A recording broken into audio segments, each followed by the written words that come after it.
சிறுபான்மையினருக்கு எதிராக எந்த மசோதாவையும் அவங்க கொண்டு வந்து நிறைவேற்றி விட முடியும். நேத்து தோக்கடிச்சோம்ல, நம்முடைய முதலமைச்சர் தொடர்ந்து சொல்லிக் கொண்டிருக்கிறார். கருப்பு தினம் என்று அறிவித்து இந்த மசோதாக்கள் தமிழ்நாட்டு உரிமையை மீறக்கூடிய மசோதாக்கள், பறிக்கக்கூடிய மசோதாக்கள். கருப்பு தினமாக நாங்கள் கருப்பு கொடி ஏற்றுவோம், தமிழ்நாடு முழுவதும் கருப்பு உடை அணிந்து வருவோம் என்றார். 2 நாள்ல அந்த மசோதாவை முறியடித்து வெற்றி பெற்று பட்டாசு வெடித்து கொண்டாடினோம் இல்லையா? மிகப்பெரிய ஒரு தோல்வி. அந்த தோல்வியை தாங்கிக்க முடியாம பிரதமர்னு மறந்துட்டாரு. தேர்தல் பிரச்சாரம் பண்றதா நினைச்சுக்கிட்டு இவங்களுக்கு ஓட்டு போடாதீங்க, அவங்களுக்கு ஓட்டு போடாதீங்கன்னு அவர் பேசிக்கொண்டிருக்கிறார். அப்படிப்பட்ட ஒரு நிலையில பிரதமர் நமக்கு எதிரானவர், தமிழ்நாட்டுக்கு எதிரானவர், எல்லாருக்கும் தெரியும். ஆனா கூட ஒருத்தர் கை கட்டிக்கிட்டு நிக்கிறார் இல்லையா? யாரு? அவர் தமிழ்நாட்டில் தானே இருக்காரு. தமிழ்நாட்டில் மக்கள் ஓட்டு போட்டு வரல, முதலமைச்சரா இருந்திருக்காரு. இப்ப மக்கள் ஓட்டு போட்டு எதிர்கட்சி தலைவரா வச்சிருக்காங்க இல்லையா? ஆனா தான் இருக்கக்கூடிய இடம் எது என்று மறந்து தன்னுடைய மக்களுக்கு, தன்னுடைய மண்ணுக்கு துரோகம் செய்து ஏன் இந்த மசோதாக்களை தோற்கடித்தீர்கள் என்று கேட்கிறாரே எடப்பாடி, அவருக்கு இந்த தேர்தலிலே நாம் சரியான பாடத்தை புகட்ட வேண்டும். சொந்த மாநிலத்தை, தன்னை உருவாக்கிய கட்சிய எல்லாத்தையும் கொண்டு போய் இப்ப தன்னையே கொண்டு போய் அங்கே டெல்லியில இருக்கக்கூடியவர்களுக்கு அடகு வைத்திருக்கக்கூடிய ஒருவர் தான் எடப்பாடி பழனிசாமி.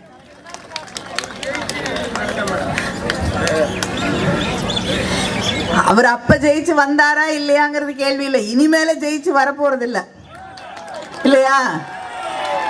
அடுத்த பதவி எங்கேயாவது அமித்ஷா அவர்கள் மனசு வச்சா கவர்னரா போலாம் இல்லையா?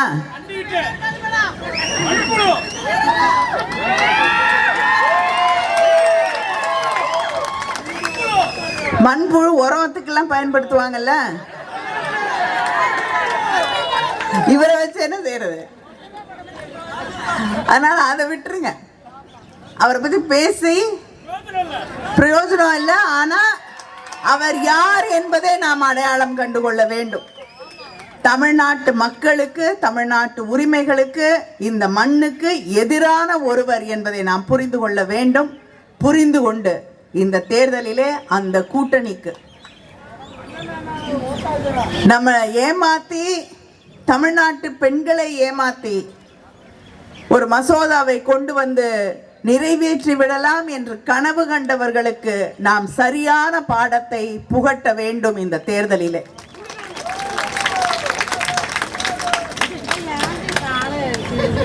எதிரிலே இருக்கக்கூடிய கூட்டணி தமிழ்நாட்டுக்கு எதிரான கூட்டணி. அவங்க நம்மளை பார்த்து சொல்றாங்க, திமுக கூட்டணியில் இருக்கக்கூடியவர்கள் யாராவது வந்து உங்ககிட்ட ஓட்டு கேட்க வந்தாங்கன்னா அவங்கள நிறுத்தி வச்சு சொல்லுங்க ஏன் மகளிர் மசோதாவை தோற்கடிச்சாங்கன்னு. நாங்கள் மகளிர் மசோதாவை தோற்கடிக்கவில்லை, தமிழ்நாட்டை வெற்றி பெற வைத்திருக்கிறோம். இன்னைக்கு கொண்டு வாங்க, 543ல 33% கொடுக்கிறேன்னா இன்னைக்கு மறுபடியும் நாங்கள் தேர்தல் நடந்தாலும் சரி, நாங்கள் நாடாளுமன்றத்திலே வந்து அதை ஏற்றுக்கொள்கிறோம், வாக்களிக்கிறோம். கேட்குறாங்கல்ல, நீங்க போய் கேளுங்க. ஏன் இங்க இருக்கக்கூடிய சகோதரிகளுக்கும் சகோதரர்களுக்கும் நான் சொல்லுகிறேன், நீங்க அவங்க வருவாங்கல்ல ஓட்டு கேட்டு எங்களுக்கு ஓட்டு போடுங்கன்னு, அப்பொழுது அவர்களை நிறுத்தி வைத்து கேளுங்கள், தமிழ்நாட்டுக்கு கொடுக்க வேண்டிய நிதியை ஏன் தர மறுக்கிறீர்கள் என்று கேளுங்க. தமிழ்நாட்டிலிருந்து வரி வாங்குறாங்கல்ல, நிதி கொடுக்குறாங்களா? இல்லை. புயல் மழை எல்லாம் வருது, வெள்ளம் வருது, நிவாரண தொகை கேட்கிறோம், கொடுக்குறாங்களா? திருப்பி எதையாவது கொடுக்குறாங்களா? இல்லை. நம்ம பிள்ளைங்க ஹிந்தி படிக்கலைங்கிறதுக்காக நமக்கு வர வேண்டிய நிதி, குழந்தைகள் படிப்பதற்கு வர வேண்டிய நிதி 3600 கோடி நிறுத்தி வைத்து கொண்டிருக்கிறார்கள். ஏன் அதை கொடுக்கலன்னு கேளுங்க. 100 நாள் வேலை. மோடி ஆட்சிக்கு வந்த பிறகு யாருக்காவது 100 நாள் வேலை கிடைக்குதா? சம்பளம் ஏறுதா? கிடையாது. அவர் வந்த பிறகு கொஞ்சம் கொஞ்சமாக அந்த திட்டத்துக்கு ஒதுக்கப்படக்கூடிய நிதியை குறைச்சிக்கிட்டே இருக்காங்க. ஒவ்வொரு பட்ஜெட்லையும் 100 நாள் வேலைக்கான நிதி குறைக்கப்படுகிறது. எல்லா மாநிலத்தோடு இருக்கக்கூடிய திட்டங்களுக்கான நிதியை குறைத்து கொண்டே வருகிறார்கள். நான் ஒன்னே ஒரு உதாரணம் சொல்றேன். மோடி வீடுன்னு கேட்டிருக்கீங்களா? வீடு கட்டி கொடுக்கறதுல பேரு இப்ப மோடி வீடுன்னு வச்சுட்டாங்க. நம்ம சாதாரணமாக சொல்றது கூட மோடி வீடு, பிரதம மந்திரி வீடு கட்டி கொடுக்கக்கூடிய திட்டத்தில் கட்டி தரக்கூடிய வீடு. அதுக்கு பிரதம மந்திரி எவ்வளோ நிதி கொடுக்குறாருன்னு தெரியுமா உங்களுக்கு? எவ்வளோ கொடுக்குறாரு? 31% நிதியை பிரதமர் தருகிறார், ஒன்றிய அரசாங்கம் தருகிறது. மீதி நிதியை யார் கொடுக்கிறது? முத்துவேல் கருணாநிதி ஸ்டாலின். இந்த திட்டத்தை பார்ப்பதற்கு மற்ற மாநிலங்களில் இருந்து என்னோடு வந்த எம்பிக்கள் அதை பார்த்துவிட்டு சொன்னார்கள், இதுக்கு ஏன் பிரதம மந்திரி வீடு திட்டம் என்று பெயர் வைத்திருக்கிறீர்கள்? முதலமைச்சருடைய வீடு கட்டக்கூடிய திட்டம் என்று பெயரை மாற்றுங்கள் என்றார்கள். இப்படி எல்லாத்துக்கும் நிதியை குறைச்சிட்டு தமிழ்நாட்டுக்கு கொடுக்க வேண்டிய மெட்ரோ ரயில் திட்டம் அதையும் தராம, ரயில்வே திட்டங்கள் எதுவுமே தமிழ்நாட்டுக்கு தரப்படுவதில்லை. இதையெல்லாம் ஓட்டு கேட்டு வரக்கூடிய அவர்களிடம் நிறுத்தி வைத்து கேள்வி கேளுங்கள். 100 நாள் வேலை ஏன் கொடுக்கல? எங்களுக்கு ஏன் நிதி கொடுக்கல? நிவாரணத் தொகை ஏன் கொடுக்கல? தமிழ்நாட்டுக்கு வர வேண்டிய எந்த திட்டத்தையும் ஏன் தர மறுக்கிறீர்கள் என்று அங்கே வரக்கூடிய பிஜேபியையும் அவங்களுக்கு கை கட்டிக்கிட்டே வராங்கல்ல அதிமுக, அவங்களையும் நிறுத்தி வைத்து இங்கே இருக்கக்கூடிய சகோதரிகளும் சகோதரர்களும் அவர்களிடம் கேட்க வேண்டும். இந்த தேர்தலிலே இந்த தமிழ்நாட்டிலே தமிழ் இன துரோகிகளுக்கு இடமில்லை, இடமில்லை, இடமில்லை என்பதை நாம் செய்து காட்ட வேண்டும். இவ்வளவு நிதி நெருக்கடி இருந்தாலும் நம்முடைய முதலமைச்சர் அண்ணன் தளபதி அவர்கள் தமிழ்நாட்டை எல்லா விதங்களிலும் முதன்மை பெற்ற மாநிலமாக, வளர்ச்சி பெற்ற மாநிலமாக, கல்வியிலே உயர்வாக இருக்கக்கூடிய மாநிலமாக உயர்த்தி காட்டி இருக்கிறார்கள். தேர்தல் நேரத்தில் சகோதரிகளுக்கு கொடுத்த வாக்குறுதிகளை எல்லாம் நிறைவேற்றி காட்டி இருக்கிறார்கள். மகளிர் உரிமை தொகை 1000 ரூபாய் தருகிறேன் என்று தேர்தல் நேரத்தில் சொன்னார். ஆட்சி பொறுப்பிற்கு வந்து இன்னைக்கு 1,31,00,000 சகோதரிகள் அந்த மகளிர் உரிமை தொகையை வாங்கி கொண்டிருக்கிறார்கள். இன்னும் ஒரு மாசத்துல 2000 அது உயர்த்தி வழங்கப்படும். அதே போல நம்முடைய இளைஞர்கள், இளம் பெண்கள் கல்லூரியில் படிக்கக்கூடிய அவர்களுக்கு 1000 ரூபாய் வழங்கப்படுகிறது. அந்த 1000 ரூபாய் 1500 உயர்த்தி வழங்கப்படும். படிக்கிற மாணவர்களுக்கு மட்டும் இல்லை, படித்து முடித்து வேலை தேடிக்கொண்டு இருக்கக்கூடிய இளைஞர்களுக்கு வேலை கிடைக்கிற அந்த நேரத்தில் அவர்களுக்கு பயிற்சி வழங்கப்படும். வேலை கிடைக்கிறதுக்கான பயிற்சி அந்த 6 மாதத்துக்கு அவங்களுக்கும் 1500 ரூபாய் வழங்கப்படும். முதியோர் உதவித்தொகை 1200 2000 உயர்த்தி வழங்கப்படும். லேப்டாப்புகள் நிறுத்தினது எடப்பாடி பழனிசாமி, மறுபடியும் கொடுக்க ஆரம்பிச்சது நம்முடைய முதலமைச்சர் அண்ணன் தளபதி அவர்கள். அடுத்த 5 வருஷத்துல 35 லட்சம் லேப்டாப்புகள் இங்கே இருக்கக்கூடிய மாணவர்களுக்கு, தமிழ்நாட்டில் இருக்கக்கூடிய மாணவர்களுக்கு வழங்கப்படும். நம்ம எல்லா இடத்துலையும் டெக்னாலஜி வளர்ந்துக்கிட்டே இருக்கு. இப்போ தகவல் தொழில்நுட்பத்திற்காக முதலாக ஒரு அரசு பாலிசியை கொண்டு வந்தது நம்முடைய தலைவர் கலைஞர் அவர்கள். பள்ளிக்கூடங்களில் கம்ப்யூட்டர் பற்றி சொல்லி தந்தது நம்முடைய ஆட்சியில், திராவிட முன்னேற்ற கழக ஆட்சியில், தலைவர் கலைஞருடைய ஆட்சியில். அதனால தான் இன்னைக்கு தமிழ்நாட்டில் இந்த அளவிற்கு கம்ப்யூட்டர் என்ஜினியர்ஸ் இவ்வளவு பேர் இருக்காங்கன்னா அதுக்கு வித்திட்டவர் தலைவர் கலைஞர் அவர்கள். இப்போ அடுத்த கட்ட வளர்ச்சிக்கு போயிருச்சு. நுண்ணறிவு, செயற்கை நுண்ணறிவு, ஏஐ டெக்னாலஜி. தலைவர் கலைஞர் அவர்களின் வழியிலே வந்திருக்கக்கூடிய முதலமைச்சர் நம்முடைய இளைஞர்களை, இளம் பெண்களை அதற்கு தயார் செய்வேன் என்று இந்த தேர்தல் அறிக்கையிலே உறுதியளித்திருக்கிறார்கள்.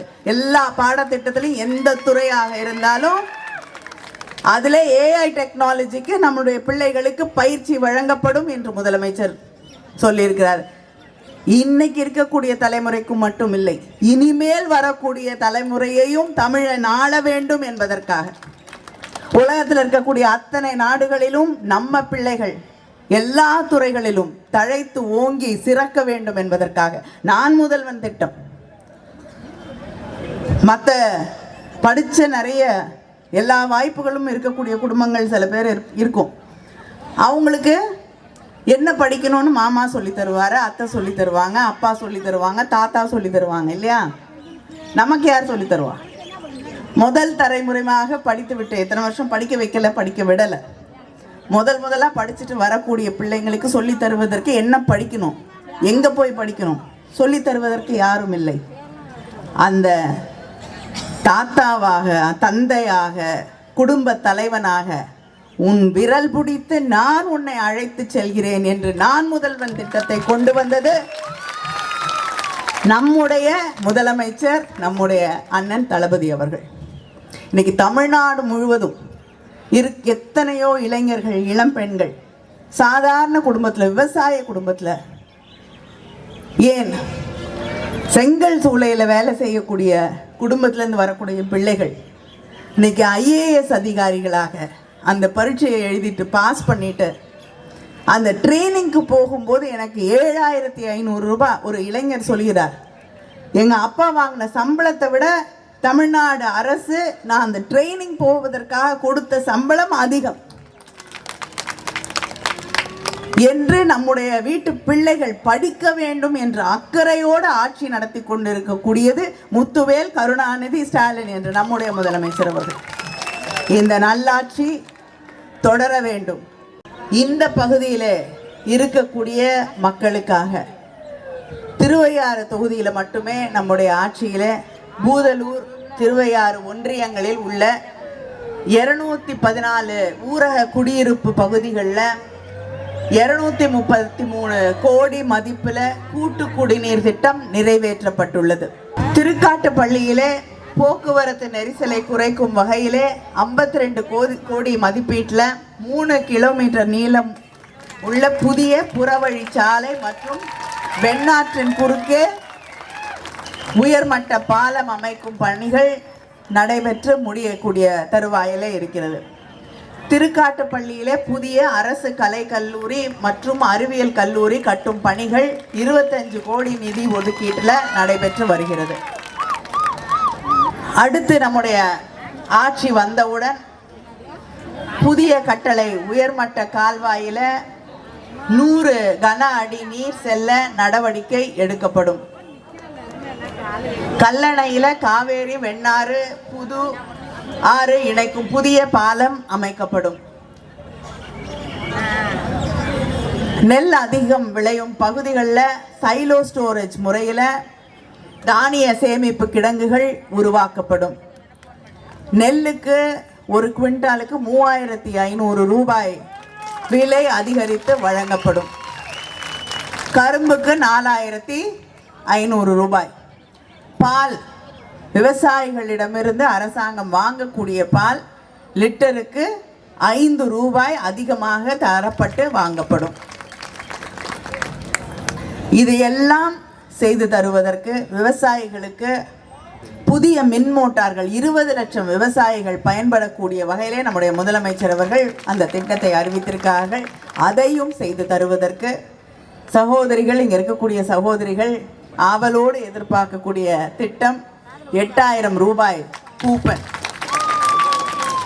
உங்களுக்கு பக்கத்தில் இருக்க கடையில் கொண்டு போய் கூப்பனை கொடுத்து உங்களுக்கு என்ன விருப்பமோ, உங்களுக்கு எது பயனுள்ளதாக இருக்குமோ, உங்கள் வேலை சுமையை எது குறைக்குமோ அதை வாங்கி கொள்வதற்கு உங்களுக்கு அரசாங்கம் வந்த உடனே ஒரு கூப்பன் கொடுப்பார்கள். அதை நீங்கள் பயன்படுத்தி கொள்ளலாம். நம்முடைய முதலமைச்சர் அவர்கள் சொன்னால், ஒரு வாக்குறுதி கொடுத்தால் தலைவர் கலைஞரின் வழியிலே செய்து தரக்கூடிய ஒருவர்தான் நம்முடைய முதலமைச்சர் அவர்கள். இது அத்தனை வாக்குறுதிகளையும் நிறைவேற்றி தரக்கூடிய வாய்ப்பை நம்முடைய முதலமைச்சர் அவர்களுக்கு நீங்கள் வழங்க வேண்டும். திராவிட முன்னேற்ற கழகத்திற்கு நீங்கள் வழங்க வேண்டும். அதே நேரத்தில் தமிழ்நாட்டை பாதுகாக்க, தமிழ் மொழியை பாதுகாக்க, நம் பிள்ளைகளின் எதிர்காலத்தை பாதுகாக்க, நம் உரிமைகளை பாதுகாக்க நம்முடைய முதலமைச்சர் அண்ணன் தளபதி அவர்களுடைய கரத்தை பலப்படுத்த இந்த திருவையாறு தொகுதியிலே நம்முடைய வேட்பாளர், நம்முடைய மாவட்ட கழக செயலாளர் துரை சந்திரசேகர் அவர்களுக்கு உதயசூரியன் சின்னத்திலே வாக்களித்து அவரை வெற்றி பெற செய்ய வேண்டும் வேண்டும் வேண்டும் என்று உங்களையெல்லாம் வேண்டி கேட்டுக்கொள்கிறேன். நன்றி, வணக்கம். நம்முடைய வேட்பாளர் முகமது முபாரக் அவர்களுக்கு உதயசூரியன் சின்னத்திலே வாக்களித்து அவருக்கு வெற்றி வாய்ப்பை நீங்கள் உருவாக்கி தர வேண்டும் என்று உங்களையெல்லாம் நான் வேண்டி கேட்டுக்கொள்கிறேன். நாம் மக்களை சந்தித்து, திராவிட முன்னேற்ற கழகத்தின் சார்பிலே, நம்முடைய கூட்டணியின் சார்பிலே மக்களை சந்தித்து எங்களுக்கு வாக்களிக்க வேண்டும் என்று கேட்கும் பொழுது எங்களுடைய முதலமைச்சர் மக்களுக்கு தந்திருக்கக்கூடிய வாக்குறுதிகளை எல்லாம் நிறைவேற்றி தந்திருக்கிறார் என்ற உரிமையோடு வந்து வாக்கு கேட்கிறார். அதே நேரத்திலே மக்களுக்கான திட்டங்களை எல்லாம் செய்து தந்திருக்கிறோம் என்ற அந்த பெருமையோடு வந்து வாக்கு கேட்கிறோம்.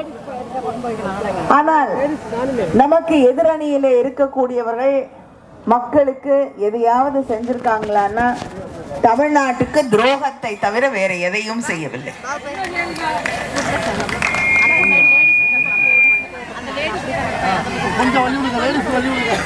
இங்கே எதிரணியிலே வேட்பாளராக இருக்கக்கூடியவர்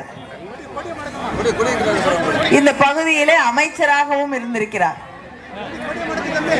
மக்களுக்கு ஏதாவது செஞ்சிருக்காரான்னா இல்ல.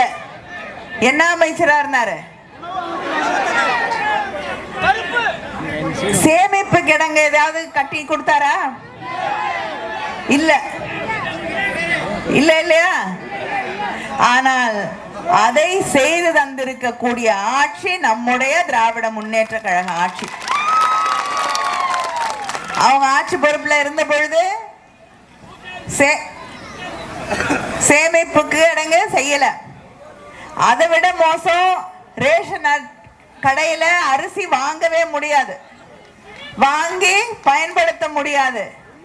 இன்று மக்கள் ரேஷன் கடை, வெளியில கிடைக்கிற அரிசியை விட ரேஷன் கடை அரிசி நல்லா இருக்குன்னு சொல்லி வாங்கி பயன்படுத்தக்கூடிய அளவிற்கான தரமான அரிசியை தந்து கொண்டிருக்கக்கூடிய ஆட்சி திராவிட முன்னேற்ற கழக ஆட்சி, நம்முடைய முதலமைச்சர் அண்ணன் தளபதி அவர்களுடைய ஆட்சி. இப்படி மக்களுக்கு ஒவ்வொரு நாளும் யாருக்கு என்ன தேவை என்று சிந்தித்து திட்டங்களை உருவாக்கி தந்து கொண்டிருக்கக்கூடிய ஆட்சி நம்முடைய முதலமைச்சர் அண்ணன் தளபதி அவர்களுடைய ஆட்சி. தேர்தல் வாக்குறுதியில சொல்லல, காலை உணவு திட்டத்தை, மக்களுக்கான அந்த திட்டத்தை தருகிறேன் என்று தேர்தல் வாக்குறுதியா சொல்லல.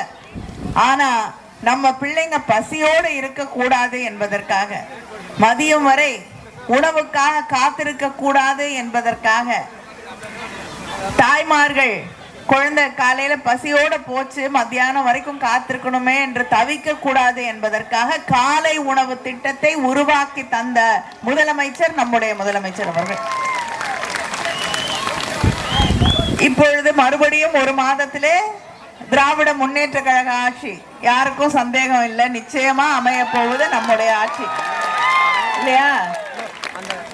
ஆட்சி வந்தவுடன் நம்முடைய முதலமைச்சர் அவர்கள் 5வது வகுப்பு வரை தந்து கொண்டிருக்கக்கூடிய இந்த காலை உணவு திட்டத்தை 8வது வகுப்பு வரை படிக்கக்கூடிய மாணவர்களுக்காக, மாணவிகளுக்காக விரிவாக்கம் செய்து தரப்போகிறார்கள். வெளிநாட்டுல கூட மருத்துவ சிகிச்சைக்கு போனோம்னா காத்திருக்கணும், அப்பாயின்மெண்ட் வாங்கி. சில நேரத்துல இந்த பகுதியிலலாம் நிறைய எல்லாரும் வெளிநாட்டுல வேலை செஞ்சவங்க தான் இருக்காங்க. அவங்களுக்கெல்லாம் நல்லா தெரியும், டாக்டரை பார்க்கணும்னா காத்து கிடக்கணும் இல்லையா? ஆனால் வீடு தேடி கொண்டு வந்து மருத்துவ உதவிகளை, மருத்துவ சிகிச்சை செய்து தந்திருக்கக்கூடிய ஒரே ஆட்சி திராவிட முன்னேற்ற கழக ஆட்சி, நம்முடைய முதலமைச்சர் அவர்கள். தாயுமானவர் என்ற மிக சிறப்பான ஒரு திட்டத்தின் வழியாக வீடு தேடியே கொண்டு வந்து ரேஷன் பொருட்களை தரக்கூடிய ஆட்சி திராவிட முன்னேற்ற கழக ஆட்சி. முதியவர்களும் மாற்றுத்திறனாளிகளும் இருக்கக்கூடிய குடும்பங்கள்ல நம்ம வீடு தேடி கொண்டு வந்து ரேஷன் பொருட்களை தந்து கொண்டிருக்கக்கூடிய ஆட்சி திராவிட முன்னேற்ற கழக ஆட்சி. இல்லம் தேடி கல்வி, இப்படி யார் யாருக்கு என்ன தேவை என்று சிந்தித்து செயல்படுத்தி கொண்டிருக்கக்கூடிய ஆட்சி. இந்த பகுதியிலேயே சத்யா என்ற சகோதரி நன்னிலத்துல வலங்கைமான் பகுதியில அவங்க இருக்காங்க. அவங்க சின்ன வயசுலயே கல்யாணம் பண்ணி கொடுத்துட்டாங்க. பள்ளி படிப்பை முடிச்சாங்க, பள்ளிக்கூடம் படிச்சு முடிச்சோன்னா கல்யாணம் ஆயிடுச்சு. அதுக்கு மேல படிக்கக்கூடிய வாய்ப்பு கிடைக்கவில்லை. அவங்களுடைய நீண்ட நாள் கனவு, எனக்கு யாரு எல்லாம் எந்த கூட்டணியில இருக்காங்கன்னு நல்லா தெரியும். ஏன்னா ரொம்ப நாளா நம்ம கூட்டணியில ஒன்னா இருக்கோம். அதனால கொடியை காட்டி எனக்கு இந்த கூட்டணி எல்லாம் சொல்ல வேண்டாம். எல்லா கூட்டணியும் நம்ம அத்தனை பேருக்கும் தெரியும். அதனால கொடிய நம்முடைய திமுக கொடியா இருந்தாலும் எல்லா கூட்டணி இயக்கங்களின் கொடிகளையும் அந்த கொஞ்சம் பக்கமா எடுத்தீங்கன்னா, நன்றிமா, பக்கமா வச்சீங்கன்னா எல்லாரும் எல்லாரையும் பார்க்க முடியும். நன்றி. சத்யா என்ற இந்த சகோதரி படிக்க முடியல, கல்யாணம் ஆயிடுச்சு, குழந்தை பிறந்துருச்சு. ஆனா மனசுல படிக்கணும், மேல் படிப்புக்கு போகணும், மேல் படிப்புக்கு போகணும் அப்படின்னு அவர்களுக்கு நீண்ட நாளான ஒரு ஆசை. ரொம்ப நாள் காத்திருந்தாங்க. பிள்ளைங்கள்லாம் வளர்ந்துகிட்டு இருக்காங்க. ஆடு மாடு வளர்த்து பிள்ளைகளை படிக்க வைத்தார் நம்முடைய முதலமைச்சர் அண்ணன் தளபதி அவர்களுடைய ஆட்சி. முத்துவேல் கருணாநிதி ஸ்டாலினுடைய ஆட்சி வருகிறது.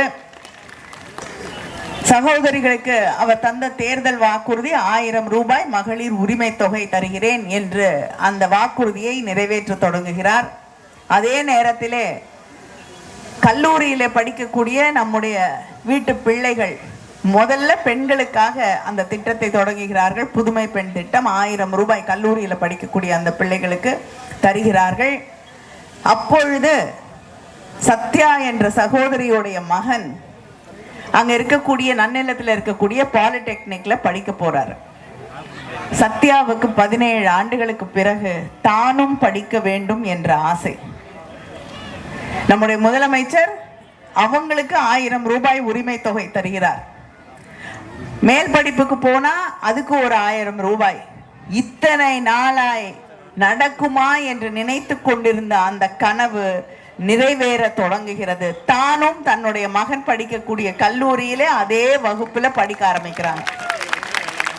இப்ப 3வது வருஷம் சத்யா படிச்சிட்டு இருக்காங்க.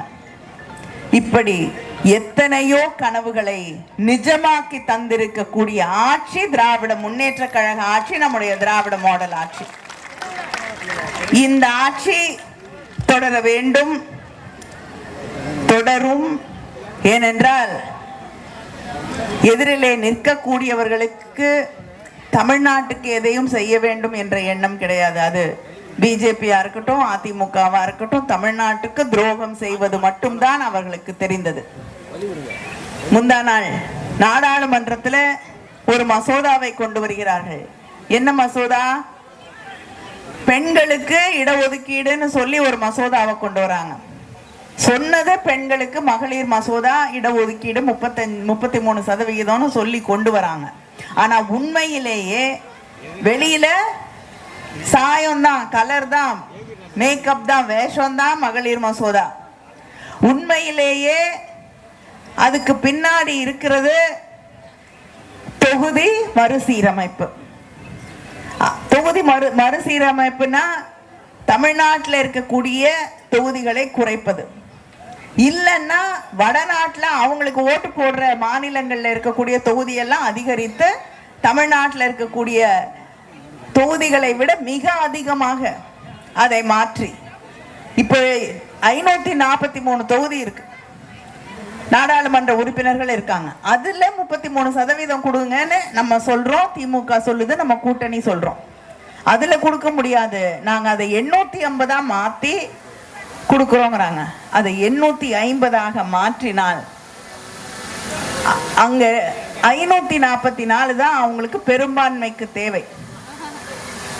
அரசியல் அமைப்பு சட்டத்தை மாற்றுவதற்கு, நம்முடைய உரிமைகளை நம்மிடமிருந்து பறிப்பதற்கு அவங்களுக்கு தேவையான நம்பரு 544. அந்த 544 அவங்க குஜராத், உத்தரப்பிரதேசம், ஹரியானா, ராஜஸ்தான், சத்தீஸ்கர், பீகார் என்று அவங்களுக்கு வாக்களிக்கக்கூடிய மாநிலங்களிலேயே பெற்றுவிட முடியும். தமிழ்நாடு, கேரளா, ஆந்திரா, தெலுங்கானா, கர்நாடகா, வெஸ்ட் பெங்கால், மேற்கு வங்கம், இது இங்கிருந்து யாருடைய ஓட்டும் இல்லாம அவங்களால நம்முடைய அரசியல் அமைப்பு சட்டத்தை மாற்ற முடியும். சிறுபான்மையருக்கு எதிராக எதை வேண்டுமென்றாலும் அவர்களால் செய்ய முடியும். அதை தாண்டி தமிழ்நாட்டுடைய மக்களுடைய உரிமைகளை பறிக்க முடியும். எதை வேண்டும் என்றாலும், எந்த சட்டத்தை வேணும்னாலும் மாற்ற முடியும். இதை கையில் எடுப்பதற்கு நேற்று கொண்டு வந்த அந்த சட்டத்தை நாம் முறியடித்தோம், தோற்கடிச்சோம் இல்லையா? இதுவரைக்கும் நாடாளுமன்றத்தில் அதிகம் பார்க்காத ஒன்றை நாம் செய்து சாதித்து முடித்தோம். ஆனா அவங்க சொல்றபடி அதை 850 மாத்தினா செய்ய முடியாது. அதைதான் அவர்கள் பெண்களுக்கான மசோதா என்று சொல்லி, அந்த வேஷத்துக்கு பின்னாடி இருந்த உண்மையான முகம் நம்முடைய தமிழ்நாட்டின் உரிமைகளை, இந்த நாட்டில் இருக்கக்கூடிய தென் மாநிலங்களுடைய உரிமைகளை பறிப்பதுதான் திட்டம். அது நடக்கலன்னு பிரதமர் பெண்களுக்கு எதிராக திமுக செயல்படுகிறது, கூட்டணி எல்லாம் எதிராக செயல்படுறாங்க, நீங்க கேள்வி கேளுங்கிறாங்க. பிரதமர் சொல்லிட்டு போட்டோம், அவருக்கு தமிழ்நாட்டு மீது அக்கறை இல்லை, தமிழ்நாட்டு மக்கள் மீது அக்கறை இல்லை. ஆனா கூட இருக்கக்கூடிய ஒருத்தர் சொல்றாருல்ல, யாரு? எடப்பாடி பழனிசாமி.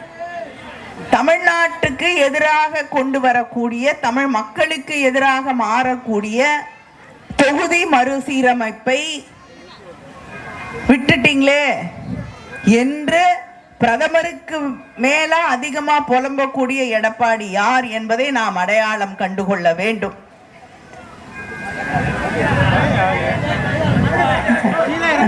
நன்றி நன்றி. பார்த்து விழுந்துற போது குழந்தை.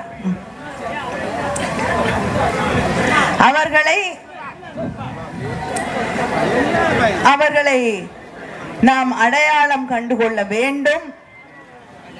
தமிழுக்கு, தமிழ்நாட்டுக்கு, தமிழ் மக்களுக்கு, தமிழ்நாட்டு உரிமைகளுக்கு, நம்முடைய மாநில உரிமைகளுக்கு எதிராக இருக்கக்கூடியவர்கள், துரோகம் செய்து கொண்டிருக்கக்கூடியவர்களுக்கு இந்த தேர்தலிலே நாம் சரியான பாடத்தை புகட்ட வேண்டும் என்பதை மனதிலே இங்கே இருக்கக்கூடிய ஒவ்வொரு சகோதரியும் சகோதரனும் மனதிலே நிலையாக நிறுத்திக் கொள்ள வேண்டும்.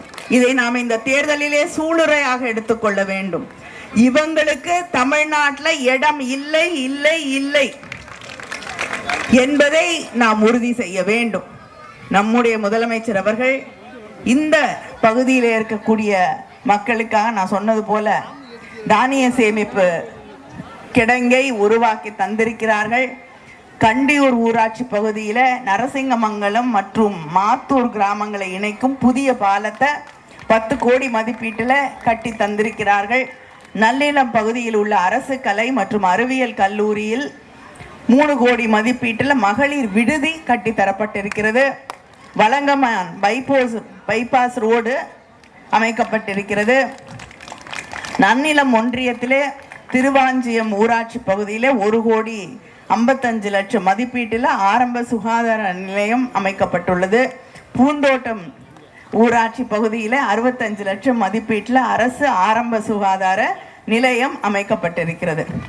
இது அத்தனையும் நம்முடைய ஆட்சியிலே நம்முடைய முதலமைச்சர் முத்துவேல் கருணாநிதி ஸ்டாலின் அவர்கள் நம்ம பகுதியில் இருக்கக்கூடிய மக்களுக்காக செய்து தந்திருக்கிறார்கள்.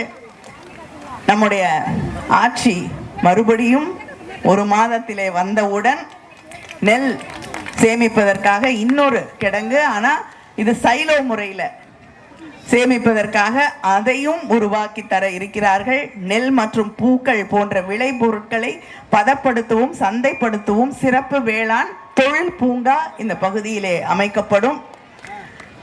நெல் கொள்முதல் குவிண்டாலுக்கு 3500 உயர்த்தி வழங்கப்படும். கரும்பு கொள்முதல் விலை டன்னுக்கு 4500 உயர்த்தி வழங்கப்படும். இது மட்டும் இல்லை, பால் 1 லிட்டருக்கு விவசாயிகளிடமிருந்து வாங்கக்கூடிய பால் 5 ரூபாய் அதிகமாக கொடுத்து வாங்கப்படும். நீண்ட நாளாக விவசாய பெருமக்களுக்கு இருக்கக்கூடிய கோரிக்கை 24 மணி நேரமும் செயல்படக்கூடிய கால்நடை மருத்துவமனைகள் வேண்டும் என்ற கோரிக்கை, அதுவும் நிறைவேற்றி வைக்கப்படும். இதையெல்லாம் தாண்டி சகோதரிகளுக்கு கொடுக்கக்கூடிய அந்த 1000 ரூபாய் உரிமை தொகை 2000 உயர்த்தி வழங்கப்படும். நான் சொன்னேன் இல்லையா, புதுமை பெண் திட்டம், தமிழ் புதல்வன் 1000 ரூபாய் வழங்கி கொண்டிருக்கிறார்கள். 1500 அது உயர்த்தி வழங்கப்படும். படிச்சு முடிச்சுட்டு வேலை தேடக்கூடிய இளைஞர்களுக்கு, இளம் பெண்களுக்கு வேலை கிடைப்பதற்கு பயிற்சி வழங்கப்படும். அந்த 6 மாதத்துல அவங்களுக்கு மாதம் 1500 ரூபாய் அவர்களுக்கும் வழங்கப்படும். லேப்டாப்புகள் 35 லட்சம் இளைஞர்களுக்கு, இளம் பெண்களுக்கு அடுத்த 5 வருஷத்துல லேப்டாப்புகள் 35 லட்சம் லேப்டாப்புகள் வழங்கப்படும்.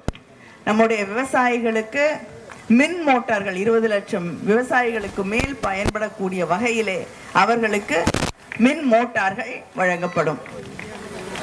சகோதரிகள், சுய உதவி குழுக்களிலே இருக்கக்கூடிய சகோதரிகள் தொழில் தொடங்க வேண்டும் என்று நினைத்தார்கள் என்றால் அவங்களுக்கு எந்தவித அடமானமும் கேட்காம 5 லட்சம் ரூபாய் மானியத்தோடு கூடிய கடன் வழங்கப்படும்.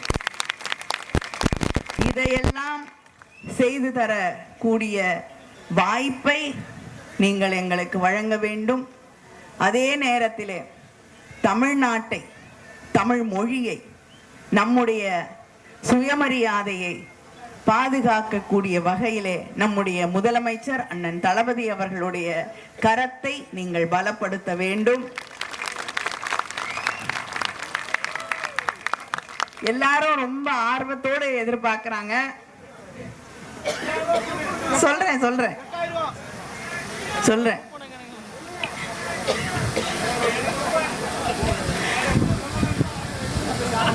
வேற எதுவும் வேண்டாமா? 8000 ரூபாய் கொடுத்தா போதுமா? ஆனா உங்களுக்கு கிடையாது இல்ல 8000 ரூபாய், உங்களுக்கு இல்ல, அவங்களுக்கு தான். அதுக்குதான் முதலமைச்சர் தெளிவா 8000 ரூபாய் கூப்பன் கொடுக்கிறேன்னு இருக்காரு.